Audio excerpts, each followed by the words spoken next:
Welcome to SAASholes. We are revenue ops with an edge. With decades of making interesting decisions, Jamie, Jason, Marcus, and Pete are dedicated to helping aspiring sales leaders accelerate revenues with our no BS approach to sales leadership strategies and tactics. Our show is supported by viewers and listeners just like you on patreon.com/SAASholes. Brent Keltner's Winalytics Revenue Acceleration Playbook Masterclass. In only 8 weeks, help your sales and go-to-market teams start to build the mindset and skills needed to succeed in a new buyer environment. Weeks 1 to 3, read the book and learn a new approach through 20 successful company stories. Week 4, all go-to-market team kickoff and receive self-reflection questions and mindset self-assessment. Weeks 5 to 7, collaborative sessions with prospecting, sales, and customer success on the shared journey to a new mindset. Week 8, all go-to-market team presentation and discussion. Winalytics, build the revenue organization you want. Request a free 60-minute growth consultation at winalytics.com. Ask for Brent and say Big Pete sent you. Yes. Carney, it's getting to be July. What's going on in the business world for those of us that, or those of you that are employed in like real world jobs? So what I think is funny is you keep sending out surveys. Have you gotten your quota from this year? I wonder what it is now, right? Because what's really happening right around now for companies that are in, I would say companies that have any type of growth potential at all, they're looking at their quotas for next year. If maybe they're in a non-growth mode, they're in a downturn still, flat growth.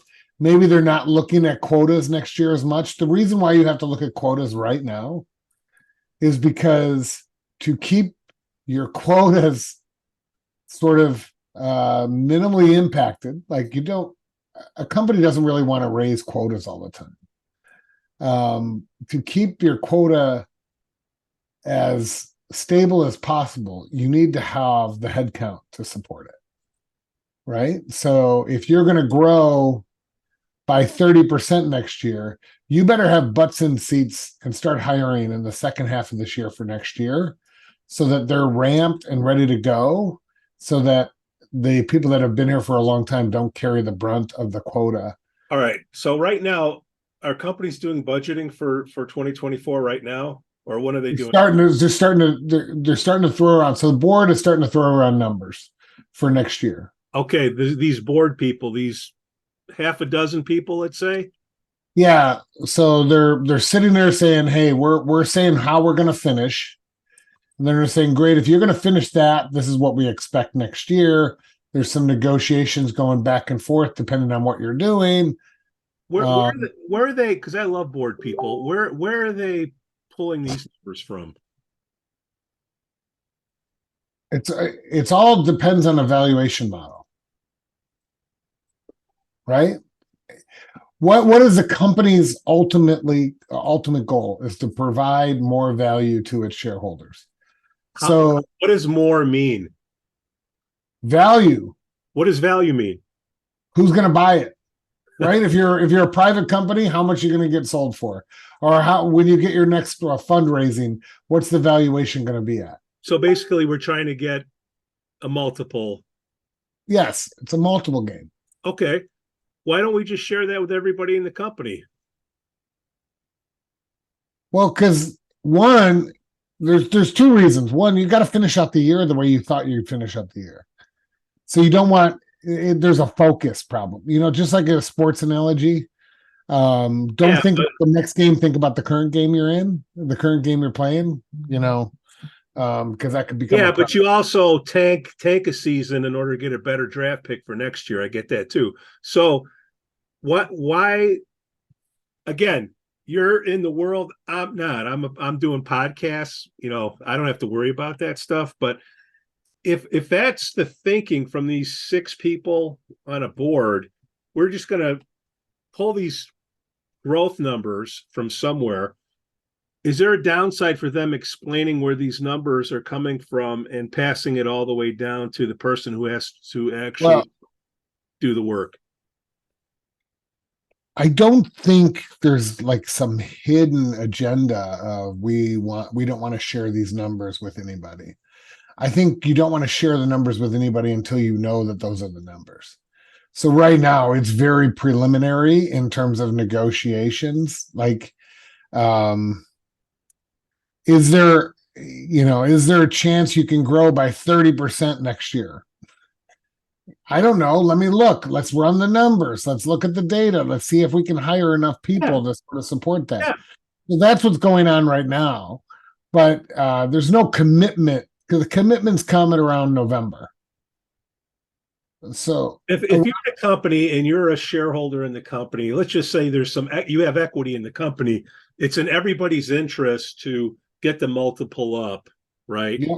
Mm-hmm. And so when you do these town halls are normally done when things are bad, not as often as when things are good. Do you agree? Yes. Okay. Can't we flip the switch and say, look, we're getting ready for next year. Here's the planning process. We'd like to get a multiple of this. In order to do that, we're going to need execution at these levels. And we will communicate to you as we go along. And for us to know that a pay plan works, we would like to have X amount percentage participation in the compensation plan. Well, yeah, that I feel like that's what does happen at most companies, smaller companies.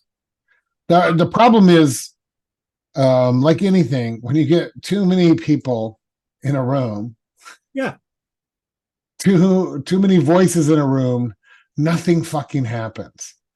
It's a game of who's got the louder voice. And honestly, it's mind-numbing how bad large conference calls get with a lot of voices and a lot of type A personalities. Okay. That's what you're going to get here. Okay. I will say this. The board guys are there. The board men and women are there. Not because, they've got money. They've got money for a reason. They've been through this. There's also a benchmarking that comes into play, right? In most cases, your board member has been there, has done that, and has multiple investments at multiple different companies. So they can sort of give you some guidance and benchmarking. But it's always been wrong. What'd you say? It's always been wrong. What do you mean it's always been wrong? Quotas have always been wrong. Or they're from the perception of the salespeople, they're always quotas are always wrong to the salespeople, yes. But what the salespeople don't realize is all the work that's put in to try to keep the quotas down as low as possible. Okay. What happens is when a rep, like let's say you've got a rep and you're a smaller company, you have 10 reps, right? And you have a rep that's been there for years, has the potential to make a ton of money next year because he or she has built up their entire book of business, and they're about to upsell a ton of clients in the software business, right? And they get courted away and they leave. What happens?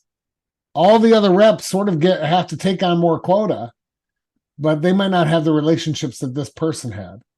That's when it gets difficult because you didn't plan for this exodus to occur at the last second. And that's when quotas get sort of really finicky. I've experienced that at a different company where let's not even talk about a company that you work at or I worked at. Just say hypothetically, how can you operate a business where you're achieving you'd like to have a third of the people win? But I don't think that's the way it works. I don't think that's the mentality. You want to have everyone win because that's a great situation. You do. Yeah. The reality is you don't want everybody to win. Even ChatGPT says you want 60 to 70% to participate. But why wouldn't you want everyone to win? Because then how do you know who the performers are?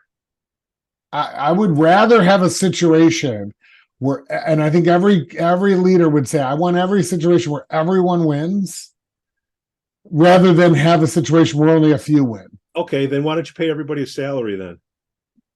Because you tell me a rep that wants to do that. You go to a rep and say the market. You tell me an enterprise level rep we say, hey, we'll pay you X amount of dollars, and it limits their ability No, didn't say limit. I didn't say limit. What is an outlier? Top 5%? Yeah, 5-10%. I mean, So I would market, whether you're LA, Chicago, New York, okay, whatever the salespeople in their top 5% of their field, you'll get that guaranteed in the salary. You're telling me a rep wouldn't take that? Yeah, a lot of the good ones wouldn't. Because they think they can make more? Yeah. Okay. And if they say, well, I want to make X amount more, then fine, you raise their salary, but you have to also raise their guarantee, what they got to bring in. Well, yeah. Okay. Agreed, but they wouldn't take it. I think we need a survey, Carney. They wouldn't take it. That is socialist selling. You basically said, I'm going to pay everyone X amount of dollars. And I can't pay you more because we're gonna pay the bottom more, and we're gonna pay you less. Every rep out there is trading on ego, right? And so the ego reps are the ones you want to keep. Those are the ones that are never on the market, are never looking for a job, or always finding a job. They have job security and then some. Because why? They have discipline, rigor, and they really know how to go about attacking it. So they're going to be successful no matter what, right? They're going to be successful no matter what. So they don't care about you guaranteeing them shit. In fact, they look at that as horrible, and they don't like that because they want to go somewhere Are you sure about that? I challenge. I'm 100% sure. Okay. Because all they will think about is, I'm paying for these yahoos that aren't doing what we're asking them to do. And so if you want to move... The caveat is you have to have strong leadership to weed out the people that aren't bringing in what they need. Well, you need to have strong leadership, and you need to have a lot of technology to make sure what you're asking them to do, they're doing. So you need to have policing. So now all of a sudden you're policing them even more than what you're asking them now. But again, all right, you have a top level salesperson, and they got two jobs. One is guaranteed to pay them 105% of what the market average is, whatever the 120% of what the market pays for a top salesperson. They're going to get that guaranteed versus going to a company that has risk. You're telling me they're going to choose the company with the risk? Yes. Yes or no? Okay. All right. So you get paid in this world for two reasons: doing something people won't and doing something people don't. Right? Actually, it's you're willing to do something that nobody else wants to do, and you're able to do something nobody else can do. So, all right. But those guys are going to want to get... Getting back, okay, since there's some companies out there that still do this quota game, and I wonder what ChatGPT estimates what the waste is on figuring this thing out. But if you're going to put a quote out there, do you agree that it should be around 2/3 of the people should win, or you're saying 100% should win? Well, what do you mean by win? Hit quota. Hit quota. I think... Well, I would love a 100% hit. I think you should always hope for 100%. I think the reality is 50% hit quota, 25% miss quota, and 25% don't come anywhere close to quota. And so the 25% that miss quota are the ones that, especially in the software game, probably struggled. The 50% that hit quota may have just barely hit it to crushed it. And the 25% that missed, those are the ones you got to look at to say which ones of those are going to weed out. So if you have 10 reps, you want 5 to hit, 2 to just miss, 2 or 3 that you have to then make a judgment call on, can we upgrade the talent? Do we have to move on? Well, from your scenario, if everybody wins, then the training budget and the recruiting budget should be lower. Yeah, but that's not the case. Not everyone's going to win. There's so much other things. There's life that gets in the way. As you know, sales is probably one of the... What people don't know that are not in sales, sales is probably the most stressful job in the entire world. Why? Because you're influencing other people to adhere to the timeline that you have in front of you to get paid. Somebody might say yes, but that yes might come 3 months later after they've already said yes. So there's so much more stress in sales than there is anywhere else in any other job. Stress or anxiety, fear of the unknown, you can only control, and lack of control, you can only control what you control. Okay. So what you can control is, all right, I understand how to make money. I understand what to do. I have the tools to do it. And I just need to execute it. Okay. The unknown is all this stuff that happens where you don't get the quotas. If it's so important to figure out what the right percentage is, then the game is played that the quotas don't come out till the second quarter. So why'd you just make the fiscal year in the second quarter? I know we're rehashing. So how do you set quotas, Carney? You set quotas. Well, so anyways, you set quotas very easily, right? Oh, very easy. Okay, you're a startup. You just open up the door. You're a business owner and you just hired your first salesperson. What's the number you signed up for to the board? Yeah. Right? What is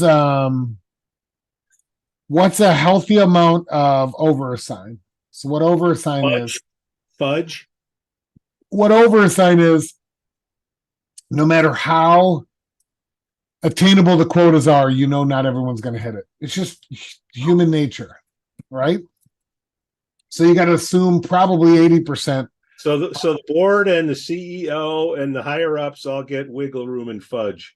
Yeah. So let's say you sign up for 8 million. Am I putting you to sleep here, Carney? No. Let's say you sign up for 8 million of new bookings next year, right? Okay. You're probably going to need 10 reps at 1 million each to get to that. So that's 10 million. You have a 20% overassign. That's the math. Now, the reality is you don't have all 10 hired right now. So you can't say you have 10 million of quota because you need to include ramp time. So you might need to hire, if you're a brand new startup and say you have 1 rep on the books and you want to do 8 million next year, you might have to hire 20 reps because you're going to give them half a full quota in year 1 so that you have 10 million on the books of quota to give you a little bit of overassign for people leaving the company and for just shit going wrong. Right. And so you need at least 20% overassign. That's not a fudge as much as that's a plan for the unknown. Right. Well, I'm imagining that there's a benchmark out there, maybe of some public companies that you can look at what they're going through and match how you want to follow them. Would that be the case? No, public companies are different. Bigger companies are different, right? When companies are not in uber growth mode, they don't need to have as much of an overassign. You talk to a company, let's say Dell, or I don't know. I'm not. You use a public company to figure out what the market potential is. No. Yeah. Yes, but what I'm trying to say is the overassign. So that's where all your quotas add up to a higher number than what the number you have on the books is usually lower in a more mature business. Why? Because you have a lot of what we would call run rate business going on. You pretty much know that if the shit hits the fan and nothing really works, we might still drive $50 million worth of new business. So really, the quotas are set to grow us from 50 at the worst case to 70 at the best case. And so therefore you have a different range. Whereas a smaller startup where you have 10, 20, 30, even 100 reps, those are small, by the way. That's not a huge company. You have 10 reps that give up, or 10 reps that quit, or let's say you have 20 reps and 5 reps just quit on you. That's going to impact your year right there, even if your product is great, because they have a bad leader. There's a bad leader. Pete Jansons was hired and 5 people quit. Right? If you're going to, let's just say you're at a startup company, what are the steps you need to do to figure out what your quota is going to be? Well, first things first is start negotiating with the board. Figure out what multiple you guys want to get at for next year, and then immediately start thinking of, how do I model this out to see how many people I need to hire? Because in most cases, if you're in a startup, you're thinking of hiring. Am I doubling in size in the sales headcount? Then on top of that, what you also need to think of is, if I'm doubling in size in the headcount, I need to think of all the auxiliary stuff that's needed to support that headcount. Solution engineers, right? Those are the pre-sales guys that are out there doing demos. Probably need to hire more of those. Need to hire a better enablement team or more enablement people to help train and on-ramp, bring these reps on board. Need leaders. You can't just hire reps without leaders. So adding 20, 30 reps is going to cost you probably 6 leaders. You're going to have to hire 6 leaders, because 5 to 6 people, reps per leader, maybe 7. Then you're going to need to hire probably another 3 or 4 solution engineers, probably 2 enablement people, an ops person at least 1. You're going to also then need to probably hire, somebody helping with commissions and look at software to do more with less, right? So it's a huge investment to do that stuff. And if you're a startup, unlike, 2 years ago, where money was sort of out there with inflation and all that, money's not out there like crazy. So when you make an investment like that, you better be right, because you can't go get cash as easily as it was before. So if you're a startup, wouldn't you want to know, like if we're talking quotas, wouldn't you want to know what your marketing is capable of doing? And then once the marketing is exhausted, or the what you're putting in and what you're getting out isn't as efficient, then you want to bring in a body? Well, it depends. If you're selling transactional sales, marketing and e-commerce. If you're selling software, that usually has a longer enterprise. If you're selling to enterprise companies, that's not a run rate type of a business. That's marketing can help influence deals, but it's usually not a 1-call close, right? It's usually a 6 to 9 month close. Well, at the end of the day, you're looking for leads, and I guess once you get bigger, you're going to add these BDRs to replace marketing. Once you figure out what that number is. Actually, I think it's the opposite way. Oh, really? So you get the BDR. I think you hire SDRs while your marketing is getting going. The reason being is marketing, you're hiring demand gen is what you're really saying, demand generation, right? AdWords, yeah. For them to go find the right leads to the right personas, one takes time. You can't just turn that on tomorrow and get the right leads of the right people at the right companies, right? You're trying to figure that out as a startup. SDRs, on the other hand, you can say, and SDRs are different than BDRs. BDRs are doing inbound, SDRs are doing outbound. SDRs you should look at as a marketing stopgap until demand gen has figured it out. And what they can do is they're going out there and targeting the personas that you think are the buyers in the right industries, in the right companies, and they're sending marketing messages, trying to get appointments from lower level all the way up to higher level for the reps to be a little bit more efficient. So I think as a startup, you need to think about SDRs, even though, it's really tough right now to set meetings because everyone's got SDRs, but I think SDRs are really, I liken it to the radio. I say you use your cadence softwares, the outreaches, the S-wares, and things of that nature. That's where you're programming your greatest hits as a company, right? You're sending Pete Jansons every greatest hit you can, and then the SDRs are out there trying to sell the new song to Pete Jansons, and then the enterprise rep comes on over the top when Pete's boss comes on board, which is me at the SAASholes, right? Yeah. All right. So now you're a bigger company.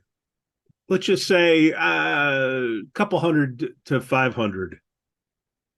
What's going on right now? Is this budgeting season right now? Yeah, it's budgeting season, but it's different. If you have 100 to 500 reps, you probably have a run rate business. You're probably doing a lot of forecasting based on statistics rather than having your weekly call going through deal by deal by deal by deal. Right, you probably still have that at the one group that really focuses on the whales, but you have a lot of people. There's more of a flywheel impact. What you're probably doing right now is wondering, can we grow next year or not? Right? Because if you have 500 reps plus, the market is going to play one of the biggest roles, especially depending on what you're at. Like you remember when we were at one of our previous companies, of the employment labor market was down, we were impacted. But early on, when we were much smaller, the impact of the employment labor market didn't impact you as much because you were still growing into that vertical. Once you got to be so big, it was basically the labor statistics basically told you how good of a year you're going to have or not. Yeah. Right. So going down this list, Carney, you need a benchmark. Yep. What do you're a bigger company? What are you benchmarking? Unless you're the board and you just give out a number and then you push it down. Well, you guys remember there's a couple of things that go on in the board, especially when you're a bigger, more established company, right?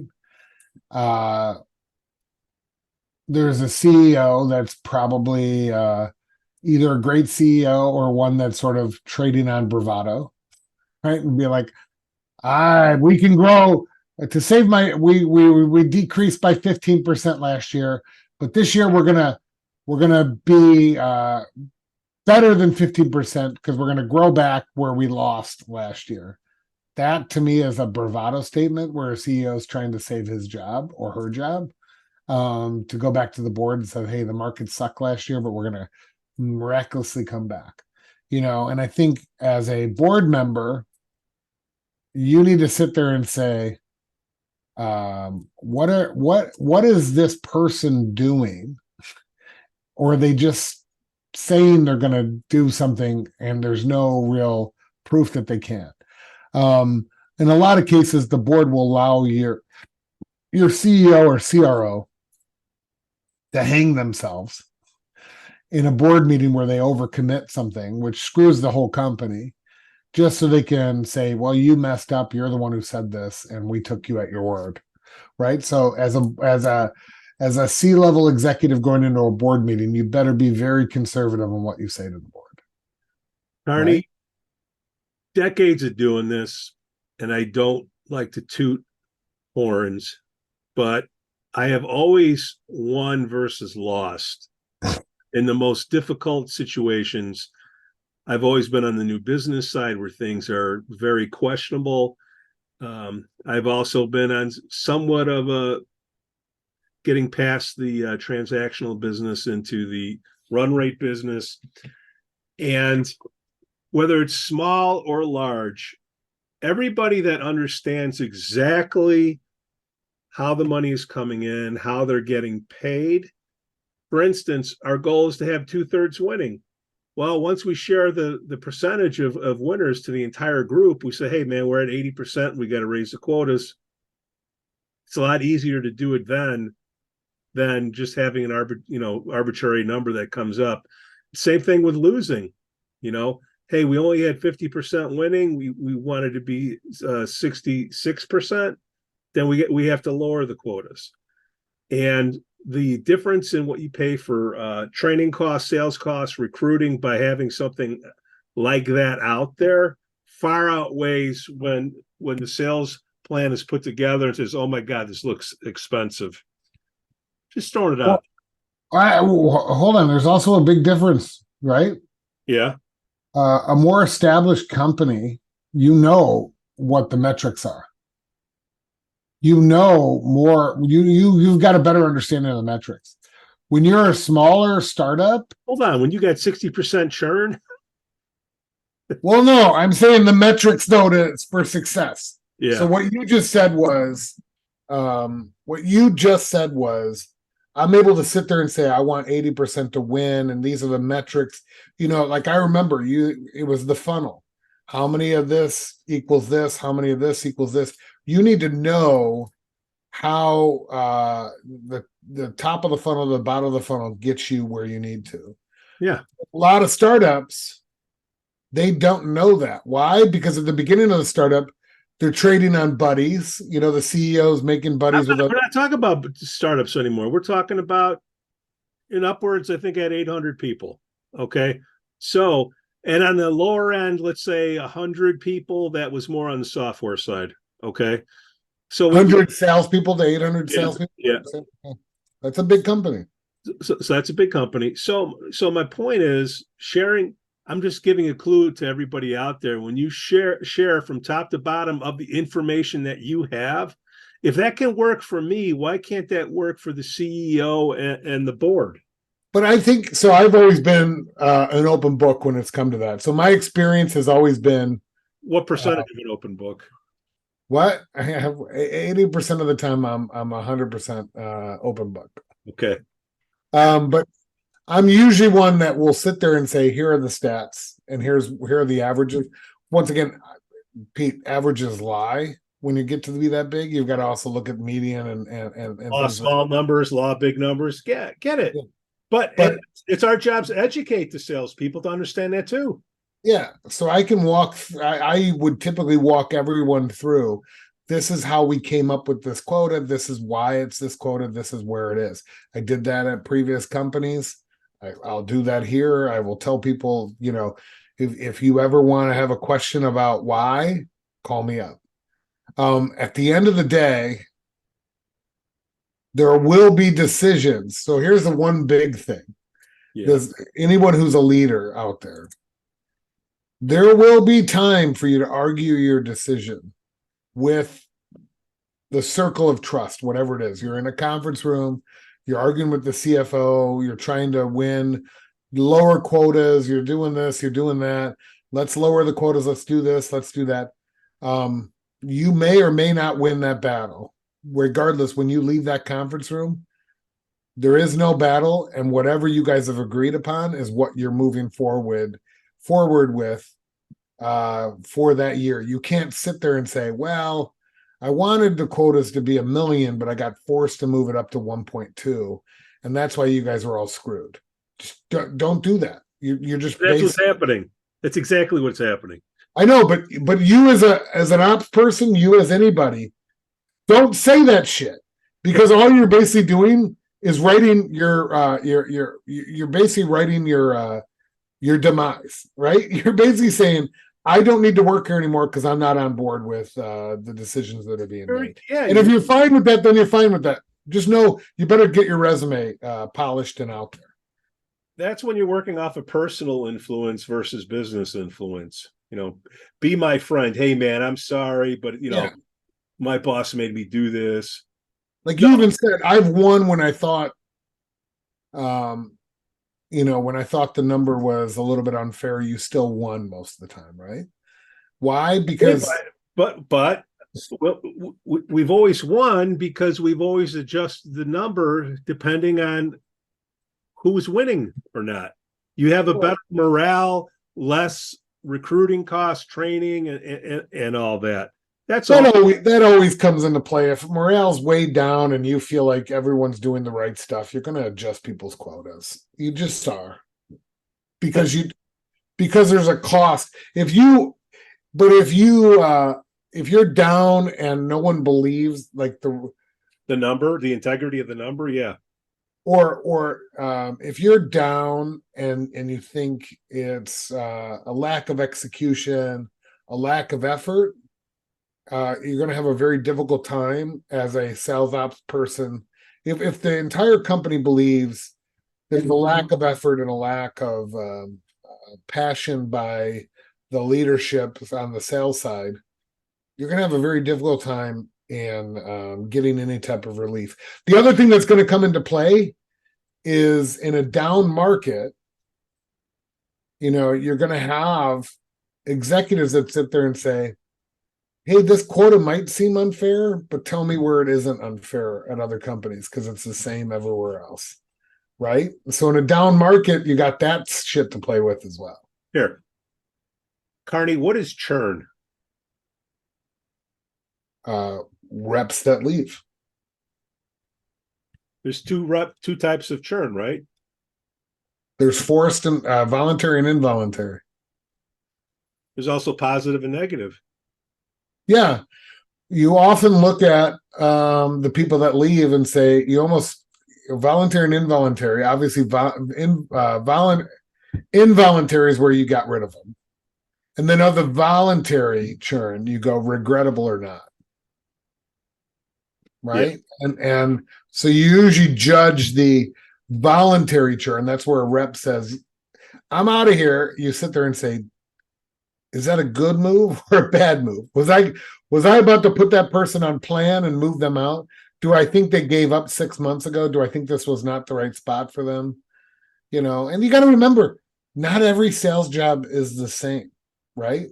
Great rep at one company could be a great rep, could be a really bad rep at your company because it's a different sale process.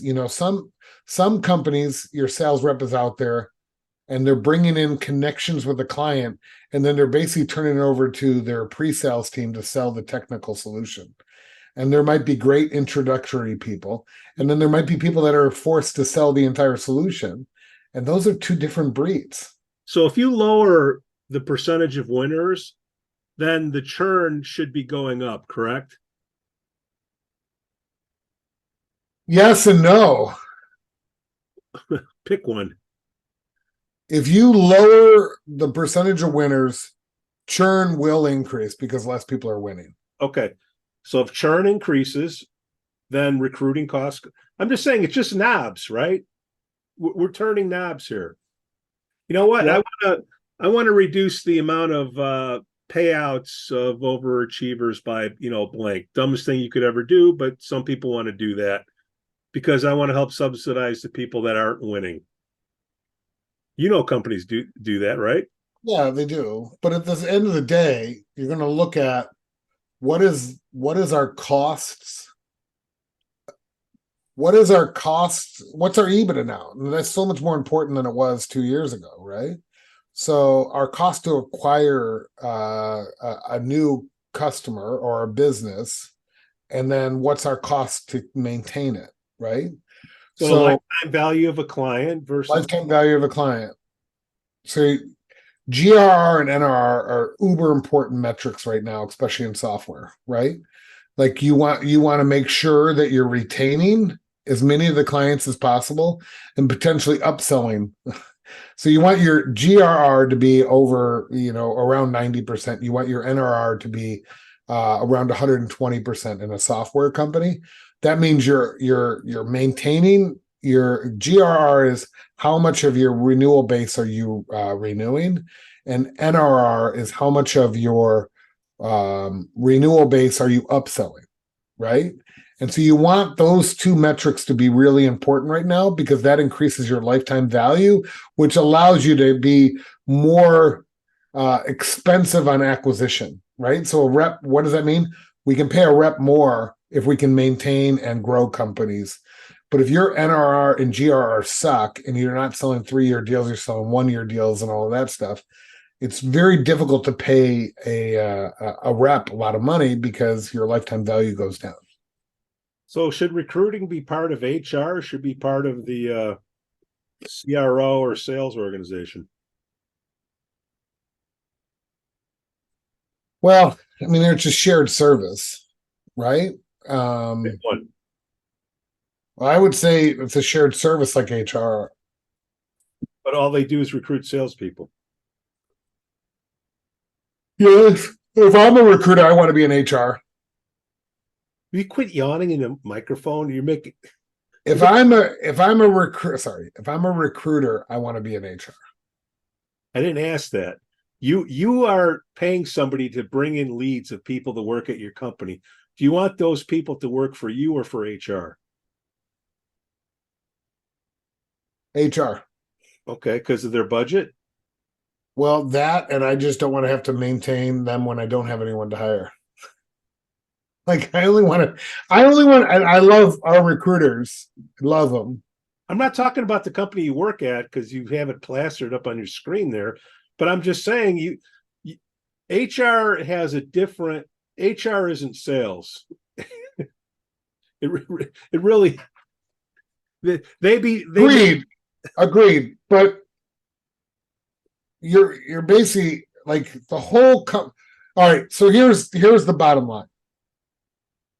The whole entire company, no matter what group you work in, finance, HR, legal, if you're not thinking of how do you make sales better, then you should be gone. Right? Yeah. Everything in this company has to be based on sales. And so therefore, reporting into sales or not, everyone reports to sales. I don't care what company you work for, everyone reports to sales. You're either selling the company or selling the product, right? But everything's in sales. And it starts and ends with sales. Well, there's always churn in sales, so you always want to have a bench. So you do want to have these recruiters always working. And if it's coming out of your budget, then the sales expense is higher. Because when you have a shared service, then it's questionable. Well, what time are they spending working on sales versus, engineering people? Of course, there's tech recruiters versus sales recruiters. And that's kind of my point. When you're putting this quota together, now it's getting to be July. You're coming up with these numbers. Does anybody ever talk, hey, when do we want to launch these numbers to the team? Oh, so that is usually, if you're good, you come up with this idea of where you think you're going to be next year. Yeah. You're once you do the modeling, you then have an immediate call with your head of HR and your recruiting team and say, and you bring in some sales leaders, and say, we need to start hiring now. You don't let everyone know because you don't want to distract the group of what's going on. But at the end of the day, if you're going to double in size in the sales department, people are going to know. But the sooner you get the recruiters on board, the sooner you get the leadership on board, that you need to bring in, 5 more RVPs and 30 more reps or whatever it is, 4 more. You better have everyone on board with that and say we're frantically recruiting starting now, because it's going to take you 90 days to get somebody in here, and then it's going to take 6 months for them to get ramped. And that's how your quota is going to be based. All right. What about quotas for leaders? So if you have an 80% haircut at the direct line, right? The quotas for leaders to me is just a game of how much you want to pay. Yeah. Okay. What's the game? Well, how much relief do you give them compared to the rest? You just give them the roll up. What? FUDGE. It's kind of a fudge. Yeah. You could give them, if you could say, I'm going to give you FUDGE. I'm going to give you the 100% of your roll up, or you can say, I'm going to give you 10% off of your roll up. But you want to make sure whatever their roll up is different. At the end of the day, overassign only pertains to the frontline sellers, not the leaders. So the leaders is more of a game of how much do you think they should get paid to cover for termination? Great. What's a game? Why is it a game? Why isn't it science? Because it all depends on how much overassign you have. Okay. Right? Like if you have... Is it always going to be different from year to year? Yeah. Because every region is different, right? Okay. So every market is different. So where do the changes come from? Well, so think about it. If you have 6 reps and I'm just saying market conditions have changed. That's why you're going to either lower quota or raise quota, right? Agreed, but we're talking now about the RVPs. Yeah. The RVPs, it's going to depend on the market that they're going into. Are they going into a brand new market that has no penetration? I might give that person more relief than someone that's been selling into the West Coast forever and has established reps, right? You might say, well, this person who has established reps and has all these accounts, we might only give that person 10% relief off of their number. But the person that's going into Texas, and we've never sold into Texas, and we don't really know how to sell it, I might give them 30% relief. Is it possible for all these variables that we're coming up with, these games that we're playing, is it possible when we do these retreats, couldn't this be like one big ChatGPT prompt? Couldn't it? Why? Why do you laugh? Why do we even have offset? You in this ChatGPT, you're basically like, why is there even people here? You want Terminator to occur. No, I want efficiency to occur. And I'm seeing what the things that I'm able to do with it. And look. By the way, ChatGPT lies when it doesn't know the answer, just so you know. It's not the you have to train it. So do sales reps. Sales reps don't lie. Sales reps lie. Everyone lies. CEOs don't lie. Everyone lies. Everyone lies. So I guess I would love to have a nice little, maybe our next session, Carney, is us just taking the hour and we just do a prompt for sales quota for next year. Let's do it. How do you build sales quotas for next year? What's the best way? What metrics should you take? The first question I ask is how many should win? 60%. Okay, great. If that's true, then what are the market conditions next year? That's the negotiation on what the market the crystal ball of what the market's going to look like.